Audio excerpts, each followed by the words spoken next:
So, I saw the Mario Galaxy movie, so I might as well talk about it, because why not? Let's go! Before I went into it, I didn't have high expectations. I was thinking it was just going to be a movie with hardly any plot, tons of references, and be action-packed.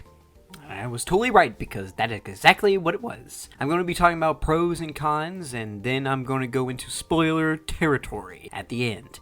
Let's get into the pros. First of all, I really like the characters in this movie.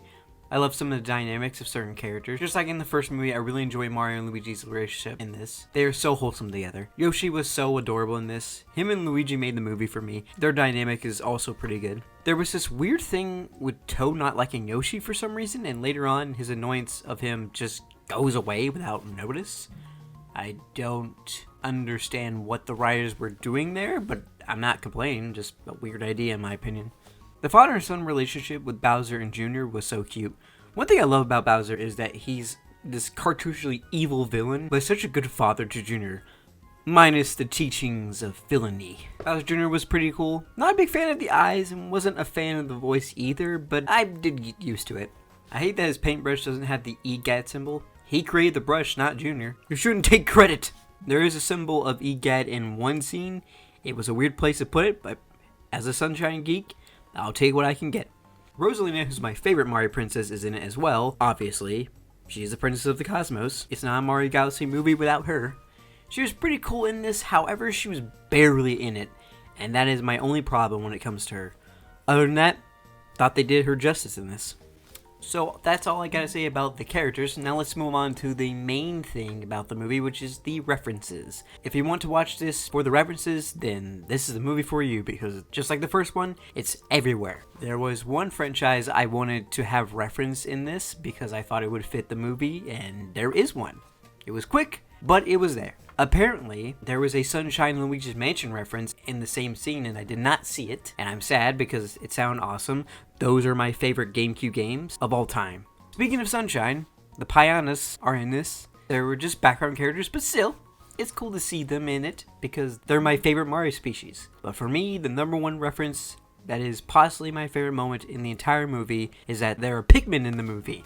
Now, I knew Pikmin were going to be in this, but I thought they were going to be hidden in the background, but no, they have a whole dedicated scene just for them. It's super quick and pretty simple, but it's Pikmin, okay? Can you really blame me for that?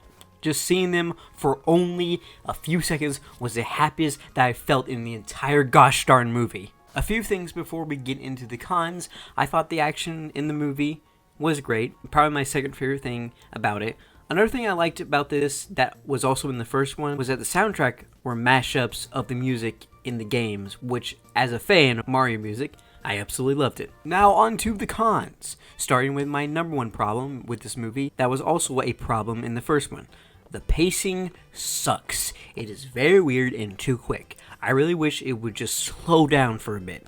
There's these moments in the movie that could have meant something, and well, I guess they can't do it. I don't know if it's because they focus more on the references, or if the writers are just too worried about conflict between the characters. There's like these scenes that seemed like there was going to be drama between the two, but no, which kind of felt like it didn't need to be there. It sucks because were moments that would have been great, but the pacing just ruins it. There was a whole subplot of Mario having feelings for Peach, which was cool because we normally don't get that in the games.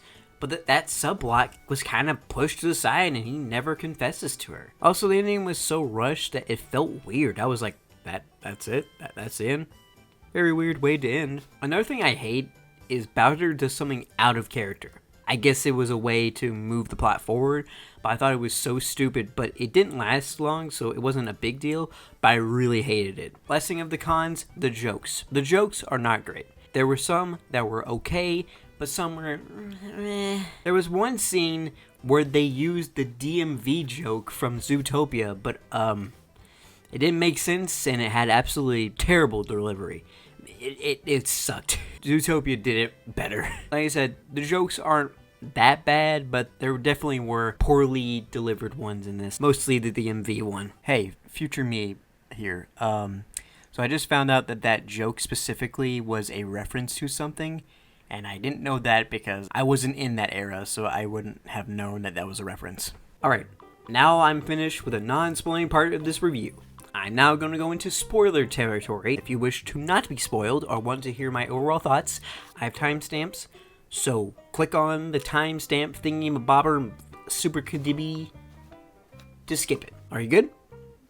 Spoiling for you? Spoil? Spoil good? Want spoil? Good, great. Alright. Spoilers ahead! Now that I've stalled, it's time. First of all, Daisy in the next Mario movie? Question mark. Cool if. Good to have her in after credits. I don't know why I started talking like that, but cool. I love Daisy. I got spoiled, but I thought it was fake, but it wasn't. The thing I was talking about with the whole out of Bowser character thing was that he was being friendly to Mario and Luigi. It started off as just a way for him to get them to turn him big again, but then he genuinely was acting friendly after he got big. There was also this scene where Junior destroyed their ship and Bowser was sad about it, and I'm like, really? That's so stupid. So I know this was in one of the promos, so I know it would have been hard to not know about it. But I didn't want to spoil it because I really thought it was a stupid idea to promote, and they should have kept it a secret. But Flash McCloud is in this. Of all the cameos, he's the weirdest pick. I mean, it makes sense because it's space, but it's so weird. But hey, I wanted a Star Fox movie. Maybe this is a sign it will happen. I only played Star Fox 64 3D, so I don't know the character very well. But I actually liked him in this movie. I like that he's cool, but he's also like super chill. Like he's not that cool character that is cold-hearted and a bit of an asshole, but he's actually a nice guy. There's a scene where he talks about how he got into the Mario universe, so there's a little reference to Star Fox, which I liked. Also, Samus's ship is in this. I really wanted to see a Metroid reference, and I got one. Yay! For me! Yay! I hate that they couldn't keep things a secret in the promos because they also spoiled Rob, which would have been also cool if they kept it a secret. Also a little hypocritical of me. I also think the Pikmin should have been kept a secret too, but to be honest, I have a huge deal with it because Pikmin have been in Mario before, so it makes more sense, and not out of the blue like Robin Fox.